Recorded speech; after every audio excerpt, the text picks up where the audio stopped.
Welcome all my dear of the third prep grade. That's week time for science, and today we will complete what we have started the last episode or the last weeks about what we have studied this time. اهلا بكم كل مشاهدينا طلبة الصف الثالث الاعدادي في كل مكان، علوم لغات. النهارده ان شاء الله هنكمل مراجعتنا على اللي درسناه في الترم الاول.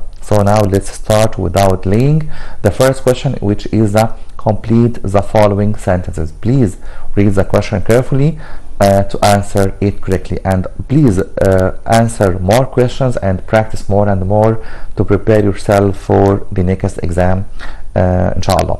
So now let's start without the first question, which is that the solar system مجموعة شمسية solar system is located in one of the what of the Milky Way on the edge of the what. هنا السؤال مركب بيطلب مني نقطتين تقريبا لازم اكتبهم. طب هل في النقط دي انا ممكن اعكس الاسئله؟ لا طبعا، مهم قوي اني اركز في ترتيب الاسئله لان هنا محتاج certain arrangement. وهنا بيقول لي solar system موجوده على one of the what the Milky Way, one of the spiral arms of the Milky Way on the edge of the galaxy على حافة المجرة. احنا عارفين المجموعة الشمسية اللي احنا من ضمنها او اللي احنا موجودين جواها في كوكب الارض هي موجودة في مجرة اسمها ميلكي واي او درب التبانة او الطريق اللبني، وعرفنا التسمية دي جت بسبب ايه. وكمان احنا موجودين على حافة المجرة على السبايرال ارمز على الأذرع الحلزونية. يعني لو رسمت كده رسمة كده توضيحية للسبايرال ارمز او الميلكي واي جالاكسي، ده تقريبا شكلها هي سبايرال جالاكسي مجرة حلزونية وليها سبايرال ارمز. طب احنا موجودين فين؟ الشمس هنا او ذا صن، وكمان البلانيت موجودين معاه. يعني احنا بالنسبة للكون تقريبا حاجة صغيرة جدا جدا جدا.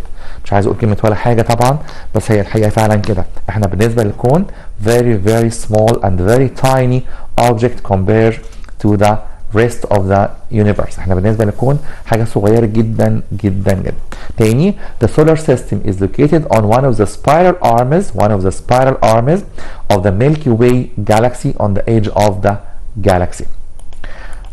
Another question that says sun takes about what to complete one rotation around the galaxy. الشمس تاخد قد ايه تقريبا عشان تلف حوالين مركز المجرة؟ تاخد تقريبا 220 million years 220 مليون سنة. طبعا رقم كبير جدا جدا، رقم اسطوري تقريبا، بس هي عند الحقيقة الشمس تاخد تقريبا 220 million years. Sun takes about 220 million years to complete one rotation around the galaxy. The spindle fibers in the animal cell is formed from what, while in the plant cell spindle fiber is composed from what. السؤال ده مهم جدا. spindle fiber او الالياف المغزليه اللي بيتكون عليها او بيترص عليها الكروموزوم بتتكون من ايه في الانيمال سيل ومن ايه في البلانت سيل؟ في الانيمال سيل تكون حاجه اسمها سنتروسوم، لكن في البلانت سيل تكون حاجه اسمها سيتوبلازم.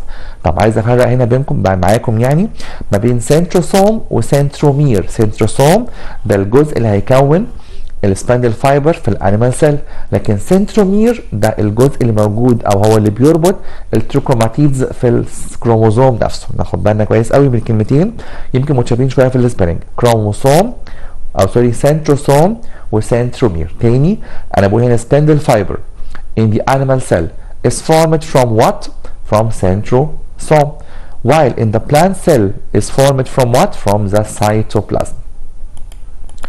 Another question that says somatic cells are divided by what, while reproductive cells are divided by what. هنا بتكلم عن الديفيجن، الانقسام.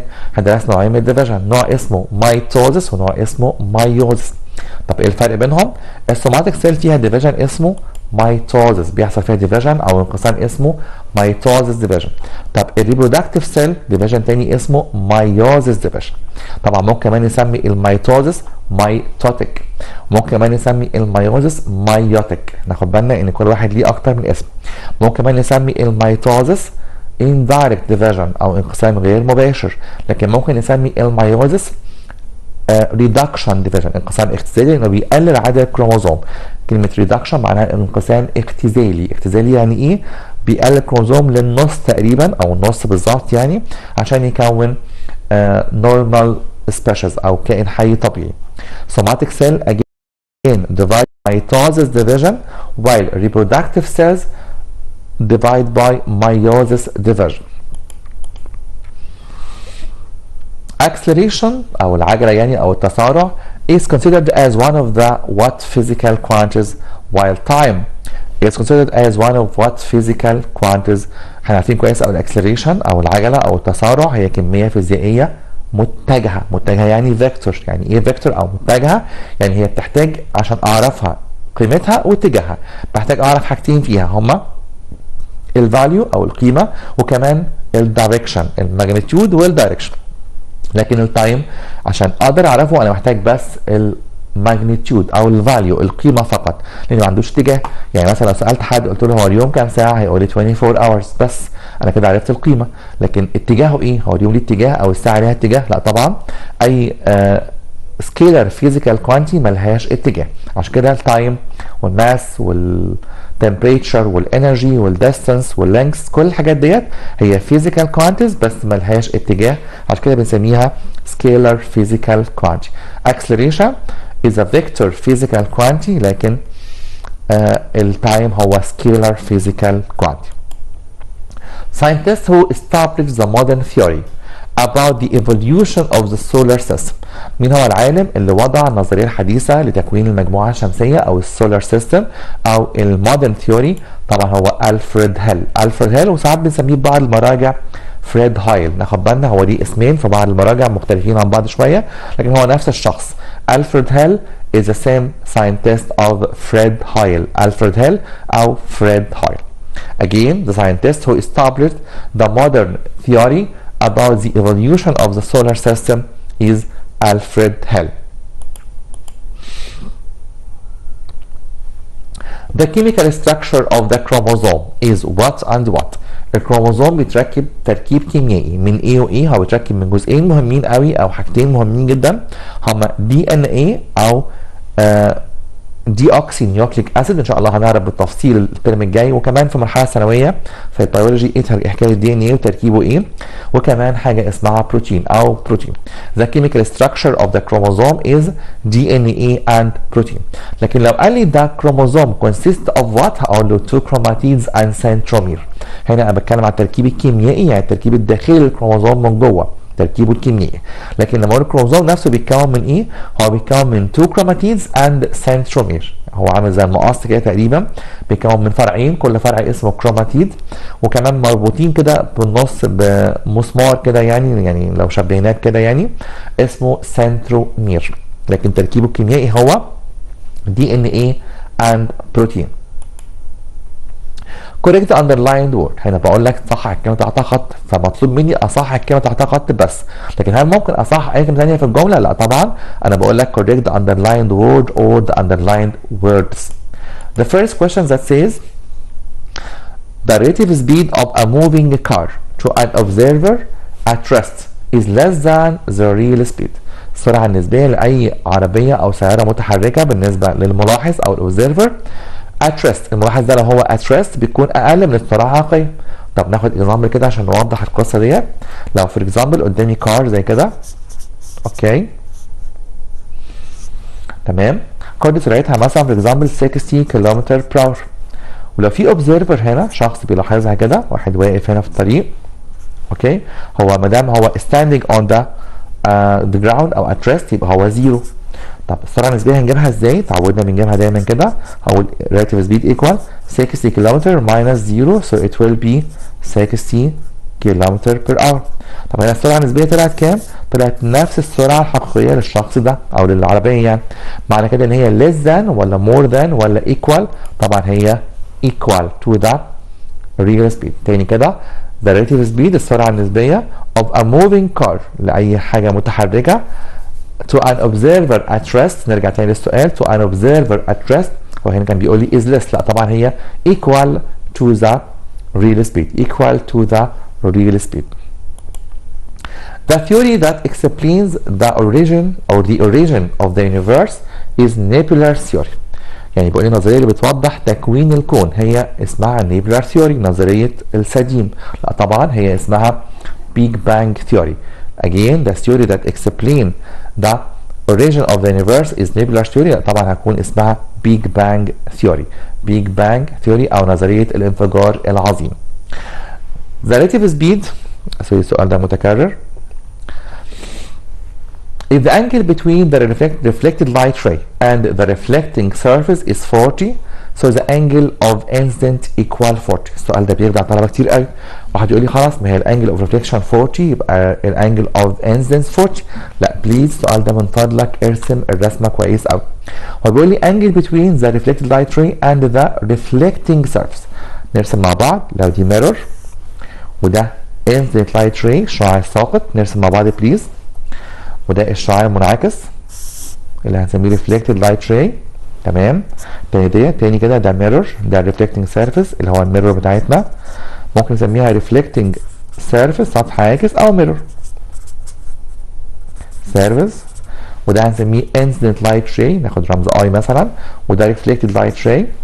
وده النورمال الخط العمودي. طيب السؤال دلوقتي بيقول لي ايه؟ الانجل between the reflected light ray اللي هو دوت والريفلكتنج سيركل اللي هو ده، الانجل دي هي اللي 40. طب احنا كل شغلنا كان على الانجل دي والانجل دي. الانجل دي سميناها انسنت انجل ودي ريفلكتد انجل. طب هو عايز مني ريفلكتد ولا انسنت انجل؟ عايز مني انسنت الانجل ديت. طب دي ليها علاقه بديت؟ اه طبعا احنا اتفقنا ان دي 40 وكمان دي هتكون معاها كده بيسموهم سبلمنتري ولا كومبلمنتري؟ سيبكوا فكروا فيها شويه. هما الاثنين مع بعض رايت انجل. طب لو دي 40 هتبقى دي 50. يبقى كمان دي 50 لان الاثنين ايكوال بعض. يبقى هنا بليز هو طلب مني الانجل اللي مش بستخدمها او اللي مش في القانون. هو القانون عندي فيه 2 انجل بس، هما انسيدنت انجل وريفلكتد انجل. اما الانجل دي اللي هو ادهاني لا دي الانجل الثانيه اللي بره خالص اللي بتقع ما بين الريفلكتد والريفلكتنج سيرفيس او ريفلكتد راي والريفلكتنج سيرفيس. عشان كده لازم ارسم في السؤال ده بليز. ما تحاولش كده دايما تتسرع او تاخد السؤال بالشبه او تاخد السؤال كده يعني السؤال ده متكرر قوي. لا نقرا السؤال كويس قوي بحرص وبعنايه كيرفولي بشكل كده فيه اهتمام عشان نجاوب صح. يبقى هنا هتكون angle of reflection equal 50 degree. angle of reflection equal 50 degree. سؤال من تاني بيقول لي if the angle between the reflected light ray and the normal and the reflecting surface is 40, so the angle of reflection or the angle of incidence equal 50. طب نروح لسؤال تاني. سؤال بيقول لي reproduction by spores propagation occurs in paramecium. درس مهم قوي وكان سهل جدا. التكاثر او التكاثر عن طريق انتشار الجراثيم بيتم او بيحصل في الباراميسيوم. لا طبعا عارفين الباراميسيوم بيحصل فيه تكاثر عن طريق حاجه اسمها باينري فيجن، انقسام ثنائي. هو كمان الاميبا واليوجلينا والبكتيريا والسمبل الجي. امال مين اللي بيحصل فيه تكاثر عن طريق انتشار الجراثيم او السبورز بروباجيشن؟ هو مشروم، بريد مولد، الجي، الطحالب بس. لكن لو قلت سمبل الجي الطحالب بسيطه هتكون عن طريق binary fission. تاني reproduction by spores propagation occurs in bread mold fungus and mushroom fungus. bread mold fungus and mushroom fungus. If the speed of a car is 72 km per hour means its speed is 40 meter per second. طب هو هنا السؤال ده عايز ايه بالظبط؟ هو اداني سرعه 72 كم per hour وبيقول لي معناها ان هي كام متر بير سكند. السؤال ده مش مساله قد ما هو تحويل، هو بس بيختبرك كده او بيشوفك انت بتعرف تحول من كيلومتر بير اور لمتر بير سكند ولا لا. طب ازاي نحول من كيلومتر بير اور لمتر بير سكند؟ نكتب مع بعض 72 كيلومتر بير اور. انا عايز احول من كيلومتر بير اور لمتر بير سكند. طب عشان ما ننساش هو الكيلومتر فيه كام متر؟ فيه 1000. يبقى محتاج اضرب الرقم ده في 1000. طب والاور فيها كام سكند؟ فيها 600 يعني 60 باي 60. يبقى كاني هقسم الرقم ده على 60 باي 60. طب عشان احول من كيلومتر بر اور كاني هضرب في 1000 وهقسم على 60 باي 60 اللي هي تقريبا 3600 او 3600. اوكي. طب الزيرو وزيرو يروحوا مع الزيرو الزيرو هنا. 6 by 6 equals 36 divide 72 equal 2 so it will be 20. طبعا كلكم بتشتغلوا بالكالكوليتر بس انا بحب اشتغل بدماغي. it will be 20 meter per second. يبقى عشان نحول من كيلومتر بير اور لمتر بير سكند انا هضرب في 1000 وهقسم على 3600 او 3600. اوكي، يبقى هنا السؤال ده مش مساله لكن هو مجرد تحويل من كيلومتر بير اور لمتر بير سكند. اوكي. طيب سؤال تاني بيقول لي Big Bang Theory. Big Bang Theory explains that the universe is formed by the cohesion of oxygen and the nitrogen particles. البيج بانج ثيوري او نظريه البيج بانج اللي بتوضح تكوين الكون كله، اليونيفيرس كله، حصل فيها كوهيجن. بتقول ان النظريه بتقول يعني ان حصل التصاق او تماسك ما بين الاكسجين والنيتروجين.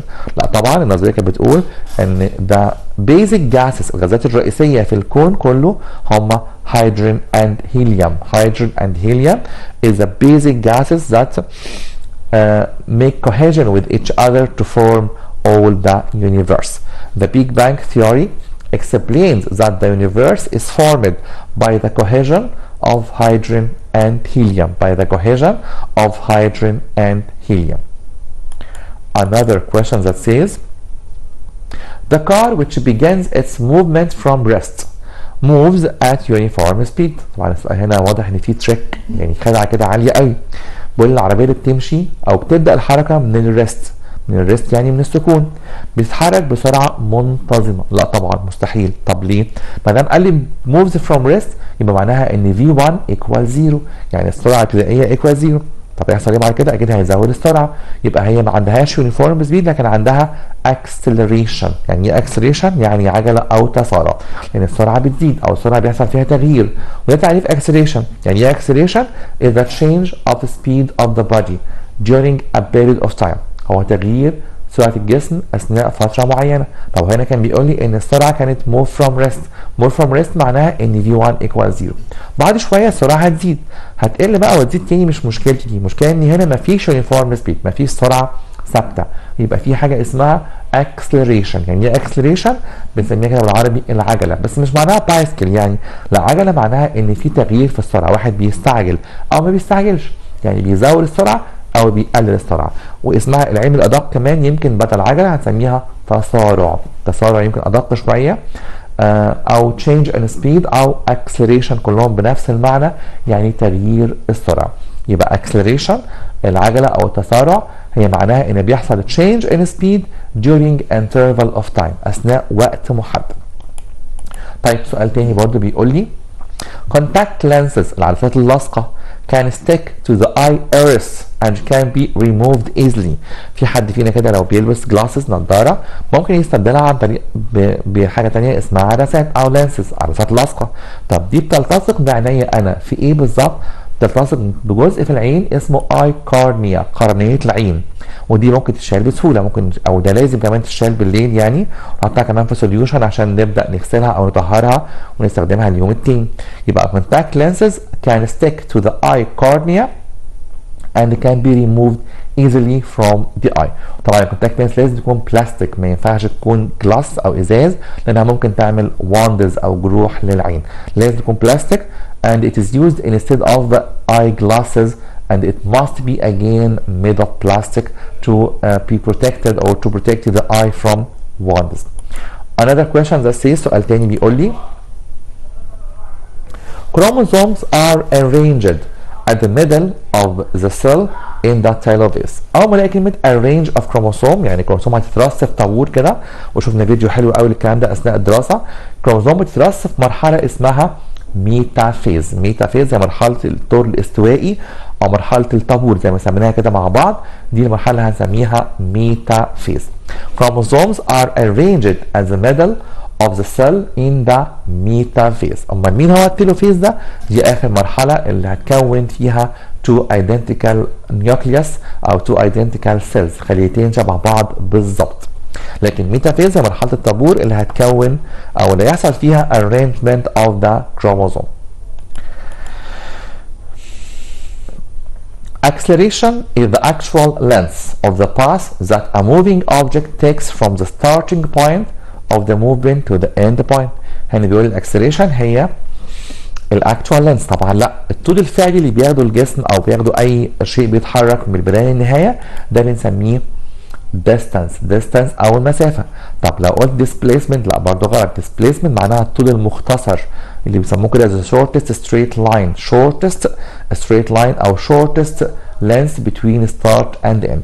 لكن actual length الطول الفعلي اللي بناخد كل الاطوال اللي يمشيها الجسم تحديدا بدون اي فصال او بدون اي ان انا ما بحسبش اي حاجه، لا كله بيتحسب معانا، ده هنسميه distance. لكن الديسبيسمنت هي المسافه المختصره اللي بنسميها the shortest straight line between the two positions, one of them is primary and the other is the final position. طيب سؤال تاني كان بيقول لي برضو scientific term، السؤال ده مهم قوي اقراه برضو لاخر كلمه، وهركز قوي على the first word or the first two words لان هم هيكونوا تقريبا بالنسبه لنا ده answer key مفتاح الحل. The speed of a moving object relative to a constant or moving observer. سرعة أي جسم بالنسبة لشخص مراقب أو بالنسبة للأوبزيرفر. ما دام لقيت كلمة relative to في observer يبقى هنا بتكلم عن سرعة مهمة قوي اسمها السرعة النسبية أو بنسميها relative speed، بنسميها كمان relative speed. آخر سؤال بالنسبة لنا the rebounding of the light to the same side when it meets a reflecting surface، أكيد هيكون بالنسبة لنا هو light reflection. Again the rebounding of the light of the same to the same side when it strikes a reflecting surface it will be the light reflection أو انعكاس الضوء. So my dear students, now we have reached the end of our episode. I'm sorry, I'm afraid to reach the end of our episode quickly like that. I promise you to meet again next Wednesday, inshallah, to have more and more revisions or reviews about what we have studied this semester. Now, thank you and goodbye. Till we meet again. Thank you.